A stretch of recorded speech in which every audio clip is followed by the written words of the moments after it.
Hi guys, how are you. मैं सुल्तान अली एक बार फिर हाजिर हूँ आपकी बायोलॉजी की ऑनलाइन क्लास में। तो देखिए मेरे प्यारे स्टूडेंट, आज जो आपका टॉपिक है वो टॉपिक रहेगा आपका उस टॉपिक आज जो टॉपिक लेके हम बात करेंगे वो बात है हमारी एंजियोस्पर्म की। तो एंजियोस्पर्म जो होता है उसको हिंदी के अंदर इसका हिंदी के अंदर जो नाम होता है वो होता है आवर्त बीजी। क्या होता है? आवर्त बीजी। ठीक है भाई। तो अगर हम इसका संधि विच्छेद करते हैं तो इसका संधि विच्छेद होता है आवर्त प्लस बीजी। ठीक है, यानी अब क्या होता है? आवर्त माने क्या होता है? घेरा, राउंड। ठीक है, क्या? राउंड। और बीज क्या होता है? स्पर्म, यानी कि बीज, सीड।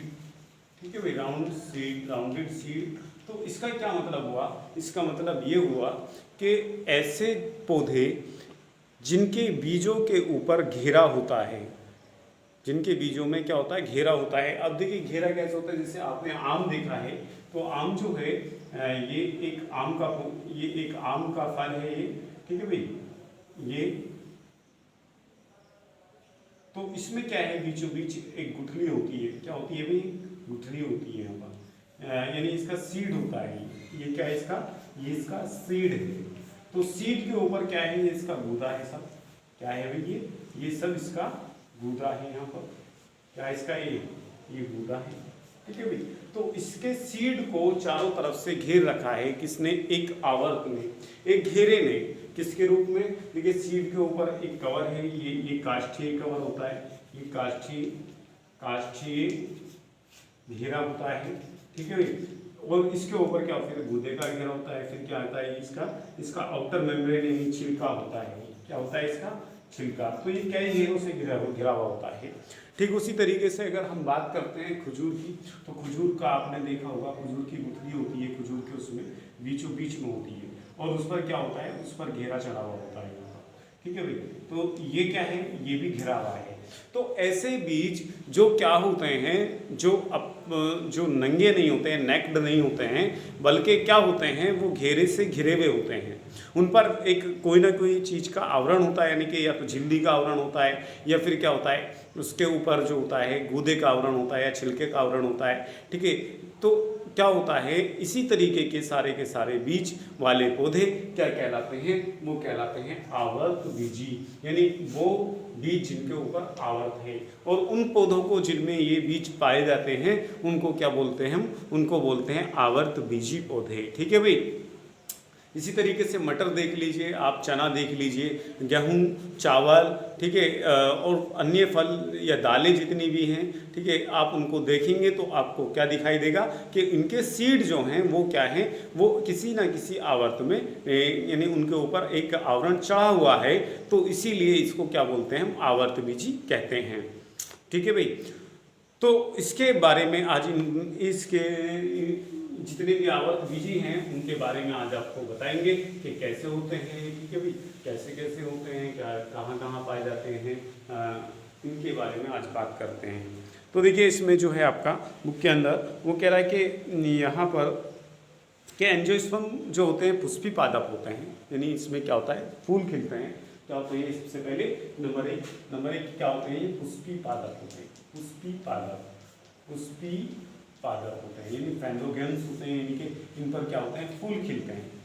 भाई इन पौधों पर क्या होते हैं? फूल खिलते हैं। और फूल खिलने के बाद में ही क्या होता है? फल का निर्माण होता है। ठीक है, चाहे वो कोई सी भी सब्जी हो। देखिए सब्जी में आपका घिया, लौकी, तोरी, बैंगन, टिंडे ये आते हैं, लेकिन ये क्या होते हैं? वास्तव में फल होते हैं। जो उत्पाद फूल के बाद में बनता है उसको क्या बोलते हैं? हम उसको फ्रूट्स बोलते हैं, यानी फल बोलते हैं। और फल के अंदर ही क्या होता है? सीड होते हैं। ठीक है ना। तो उससे क्या बोला है, यानी कि ये क्या होते हैं? पुष्पी पादप होते हैं, जबकि जिम्नोस्पर्म में बीजांड अनावर्त होते हैं। यानी ये कह रहा है कि भाई ये सारे पुष्प तो उसमें भी खिलते हैं, किसके अंदर? जिम्नोस्पर्म में, लेकिन उसमें क्या होते हैं? बीज जो होते हैं वो बाहर होते हैं, फल भित्ति के, कोई भित्ति नहीं होती है उसके अंदर। ठीक है भाई। आगे कह रहा है जिसमें बीज फलों के भीतर होते हैं, यानी कि मैंने आपको बता दिया कि एंजियोस्पर्म में क्या होगा? एंजियोस्पर्म के अंदर जो बीज होंगे वो क्या होंगे, वो फलवृक्ति के अंदर होंगे। ठीक है भाई। आगे क्या कह रहा है, आगे बात आती है इसकी इसमें नेक्स्ट क्या कह रहा है कि फल भीतर के आगे कह रहा है कि यह पादपों में सबसे बड़ा वर्ग है। जितना भी सबसे ये जो वर्ग है तुम्हारा एंजियोस्पर्म जिम्नोस एंजियोस्पर्म जो वर्ग है ये तुम्हारा जिम्नोस्पर्म से भी बड़ा है। और इससे पहले जो आपने वर्ग पढ़े हैं कौन से, ब्रायोफाइटा, टेरिडोफाइटा और थैलोफाइटा, उससे भी ज़्यादा बड़ा है। सबसे ज़्यादा जो पौधे पाए जाते हैं वो इसी वर्ग के पाए जाते हैं। ठीक है भाई। तो आगे क्या कह रहा है, अगला पॉइंट में कह रहा है कि भाई ये जो होते हैं ये इनके वास स्थान में भी बहुत व्यापक है। यानी कि ये क्या होते हैं, वास स्थान, यानी जहाँ पर ये हैबिटेट होती है, यानी कि जहाँ पर ये रहना सहना करते हैं, तो उसमें क्या होती है, विभिन्नता पाई जाती है। कुछ पानी के अंदर पाए जाते हैं, कुछ ज़मीन में पाए जाते हैं, कुछ दलदली भूमि में पाए जाते हैं। ठीक है, ये होता है। अच्छा, इनका माप जो होता है यानी साइज जो होता है वो क्या होता है, सूक्ष्मदर्शी। इसमें बोला कि सूक्ष्मदर्शी जीव वुल्फिया से लेकर सबसे ऊंचे वृक्ष यूकेलिप्टस 100 मीटर से अधिक ऊंचाई तक का होता है। यानी कि यूकेलिप्टस जो लिप्टिस का पेड़ होता है, आपने देखा होगा आपके आसपास में लिप्टिस के पेड़ होते हैं। जैसे पॉपुलर एक तो होता है पॉपुलर से भी लंबे निकल जाते हैं, खेतों में देखा होगा आपने लिप्टिस के पेड़। तो ये क्या होते हैं, ये लंबाई में सबसे ऊंचा वृक्ष होता है, इसका 100 मीटर तक पहुंच जाता है। जबकि वुल्फिया जो है, वुल्फिया इसका सबसे छोटा पौधा होता है इसके अंदर, किसके अंदर, एंजियोस्पर्म के अंदर। ठीक है भाई। तो ये होता है। आगे कह रहा है इसकी वजह से इसमें क्या होता है, इससे हमें भोजन, चारा, ईंधन, औषधियाँ तथा अन्य दूसरे आर्थिक महत्व के उत्पाद प्राप्त होते हैं। यानी कि ये जो वर्ग है एंजियोस्पर्म, इसकी वजह से हमें क्या होता है, एक तो भोजन मिलता है। देखिए हम भोजन में क्या खाते हैं, आप देखें गेहूँ किससे प्राप्त, तो गेहूँ क्या है, ये एक एंजियोस्पर्म है, अनावर्त बीजीय गेहूँ। जो गेहूँ होता है वो किसके अंदर होता है, वो एक लेयर के अंदर होता है। चावल हो गया वो लेयर के अंदर होता है। चना, ठीक है, जितनी भी दालें होती हैं सब क्या होती हैं, एक लेयर के अंदर होती है। मटर हो गया, ठीक है। इसी तरीके से ज्वार बाजरा देखिए, ज्वार भी जो क्या होती है वो भी कवर्ड होती है। मक्का जो होती है, मक्का के ऊपर भी क्या होती है, कुकड़ी के ऊपर लेयर लगी हुई होती हैं। तो ये कि सब क्या है, अनावर्त बीजी हैं। जिससे क्या होता है, हमें एक तो भोजन प्राप्त हो रहा है, चारा बकरियों के लिए, भैंसों के लिए, जो हमारे मवेशी होते हैं जिनको हम पशुओं को पालते हैं, तो उनको चारा कहाँ से प्राप्त करते हैं, देखिए हम करते हैं ईख। ठीक है, ये भी क्या है, हमारा अनावर्त बीजी है। और दूसरा क्या हो गया हमारा मक्का, ज्वार, बाजरा, ठीक है, ये सब क्या है, अनावर्त बीजी के ही हैं।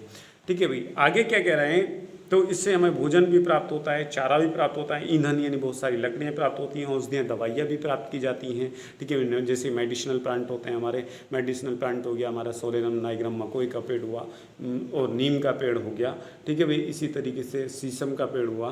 तो कुछ मेडिसिनल प्लांट होते हैं बहुत सारे, ठीक है, वो इसी वर्ग के अंतर्गत आते हैं, जिनसे हमें क्या होती है, मेडिसिन प्राप्त होती है। आगे देखिए, आगे जो कह रहा है इसमें ये कह रहा है कि ये दो वर्गों में बटे होते हैं। दो वर्गों में बांटते हैं हम, देखिए आपके सामने कौन कौन बटे होते हैं, आवर्त बीजी। आवर्त बीजी जो हैं आपके, आवर्त बीजी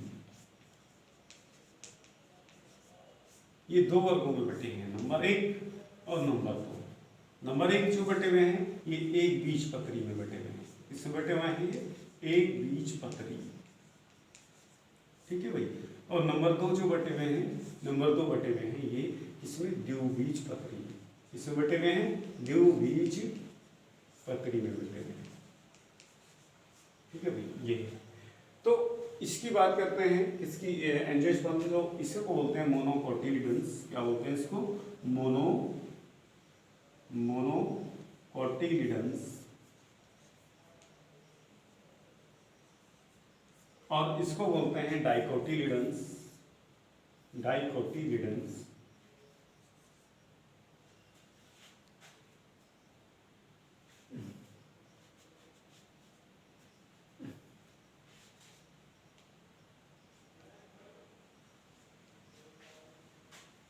डाइकोटिलिडन्स। ठीक है भाई।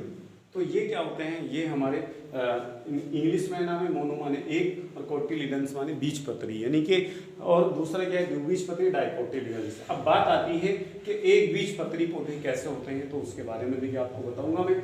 एक बीज पत्री पौधे जो होते हैं हमारे, यहाँ पर हम इसके उदाहरण ले लेते हैं। कहाँ पर, एक बीज पत्री मोनोकोटिलिडन्स। एक बीजपत्री। ये ऐसे पौधे होते हैं, इसके बारे में आपको बताता हूँ। एक बीजपत्री के पौधों के बारे में मैं देखते हूँ कि वीडियो बननी इधर से नहीं बननी है। ओके, थोड़ी सी इधर कर लेते हैं। ठीक, यहाँ पर देखिए यहाँ पर एक बीजपत्री पौधे ऐसे होते हैं जिनकी पत्तियां जो होती हैं हमेशा सरल होती हैं। देखिए आपने देखा होगा जैसे गेहूं की पत्ती, ईख की पत्ती, या आपने बांस की पत्ती देखी होगी, इस तरीके से ये सरल पत्ती कहलाती है। क्या होती है इसे? ये सरल पत्ती कहलाती है। क्या कहलाती है? सरल पत्ती कहलाती है। जबकि द्विबीजपत्री में क्या होता है? द्विबीजपत्री में, यहाँ पर द्विबीजपत्री की देख लेते हैं। द्विबीजपत्री पौधे जो होते हैं उनमें संयुक्त पत्ती पाई जाती है। उसके अंदर जो होती है पत्ती जो होती है वो संयुक्त होती है, उसमें सराजाल फैला होता है, समांतर नहीं होती है। ठीक है भाई, ये वाली पत्ती होती है। ये किस में होती है? द्विबीजपत्री में होती है। ठीक है भाई, नंबर एक। दूसरी बात ये कि इनकी जो जड़ें होती हैं किसकी? एक बीजपत्री की, वो कैसी होती हैं? वो टैप रूट सिस्टम होता है, इनकी झकड़ा जड़ होती है। वो क्या होती है? मूलांकुर से विकसित नहीं होती है, बल्कि वो उससे अलग कहीं से भी विकसित हो सकती हैं। तो ये क्या कहलाती है? ये कहलाती है हमारा टैप रूट। क्या? झकड़ा जड़। क्या कहलाती है? झकड़ा जड़। ये हर एक पौधे में ये इसकी पहचान है। एक तो सरल पत्ती, दूसरी क्या है? झकड़ा जड़ का पाया जाना। दूसरे द्विबीजपत्री के अंदर क्या होता है? वो ये होता है कि भाई इसके जो मूलांकुर से विकसित जड़ होती है वही होती है, उससे ही फूट करके निकलती है। ठीक है, ये वाली या और जड़ें होंगी। ठीक है, ये वाली इससे विकसित हुई और इससे ये विकसित हुई, इससे ये विकसित हुई, आपने देखा होगा ये वाली। ठीक है, तो ये क्या कहलाती है? ये कहलाती है मूसला जड़। क्या कहलाती है? ये मूसला जड़। ठीक है भाई, क्या कहलाती है? मूसला जड़। तो ये इसमें फर्क होता है पत्तियों के अंदर और जड़ के अंदर। किसकी? इसके अंदर। और इनका जो जीवन काल होता है ये क्या होता है? प्राय 1 वर्षीय या 2 वर्षीय होते हैं। प्राय कैसे होते हैं? ये 1 वर्षीय, प्राय 1 वर्षीय या 2 वर्षीय होते हैं। कैसे होते हैं भाई? 1 वर्षीय, 2 वर्षीय। इसका मतलब यानी कि इनका जो जीवन साइकिल होती है ज्यादातर, कुछ का क्या होता है? बहुवर्षीय होता है, लेकिन ज्यादातर जो होता है वो क्या होता है? 1 वर्षीय होता है। कैसा होता है? 1 वर्षीय, यानी कि 1 ईयर का क्या होता है? इनका जीवन चक्र होता है। और इनका जो होता है या फिर 2 वर्षीय होता है। ठीक है भाई, अब बात करते हैं इसकी मूसला जड़। इसमें द्विबीजपत्री में कैसा होता है? बहुवर्षीय। तो ये यानी कि इनमें ज्यादातर जो होते हैं द्विबीजपत्री के अंदर ज्यादातर 1 वर्षीय भी होता है कुछ में, लेकिन ज्यादातर क्या होता है? बहुवर्षीय, यानी कि बड़े बड़े प्लांट होते हैं जो बहुत साल तक जीवित रहते हैं। ठीक है भाई, लेकिन कुछ में 1 साल का भी होता है, कुछ में 2 साल का भी होता है द्विबीजपत्री के अंदर। अब बात आती है कि इसके उदाहरण क्या क्या हैं। इसके उदाहरण देख लेते हैं। इसके उदाहरण बता देता हूँ मैं आपको, कौन कौन से उदाहरण हैं और कौन कौन से द्विबीजपत्री हैं, कौन कौन से एक बीजपत्री हैं। इसको पहचानने के लिए देखिए आपको क्या करना पड़ेगा? सीड लेने पड़ेंगे आपको। तो ये गेहूं होता है, गेहूं जो होता है इस तरीके से, ये गेहूं है। ठीक है भाई, अब गेहूं जो होता है तो गेहूं का सीड आपको, या मक्का का सीड जो होता है, मक्का, ठीक है, उसको आप अपने या किसी फोर से बराबर 2 पत्रों में नहीं बांट सकते हैं। अगर आप उसे निकोलने का या तोड़ने का प्रयास करेंगे तो क्या होगा? बराबर नहीं टूटेगा।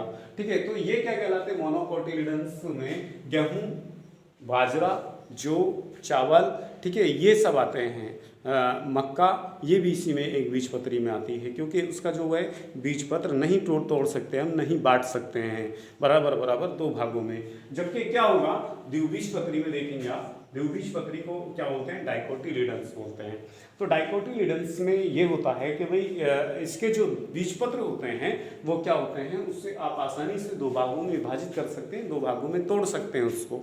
ठीक है, जैसे क्या हुआ? जैसे आपका क्या होता है? चना होता है। क्या होता है? चना जो होता है, चने को आप, चने की दाल आपने देखी होगी, वो दाल जो होती है वो आप उसे 2 भागों में बांट सकते हैं इस तरीके से। ठीक है, उसके 2 पत्र कर सकते हैं, 2 बीज पत्र कर सकते हैं उसको। जितनी भी दालें होती हैं, मटर, चना, अरहर, मूंग, मसूर, ठीक है, ये सब क्या होती हैं, ये द्विबीजपत्री होती हैं। मूंगफली की गिरी जो आपने देखी होगी तो वो 2 भागों में टूट जाती है, तो ये क्या होती है, द्विबीजपत्री होती है। ठीक है भाई, तो ये सब क्या है, ये द्विबीजपत्री कहलाता है। वो क्या कहलाते हैं, वो जो नहीं बढ़ते हैं वो एक बीजपत्री कहलाते हैं। तो आज के लिए इतना ही बहुत है, ठीक है, फिर चलाएंगे कल को इंशाल्लाह इससे आगे जो है आपकी क्लास। ठीक है, अगर कुछ बात समझ में नहीं आई तो आप मालूम कर सकते हैं, ठीक है, मेरे चैनल पर जाकर के आप इस वीडियो को लाइक कर सकते हैं, शेयर कर सकते हैं। Okay, thank you so much आज के लिए।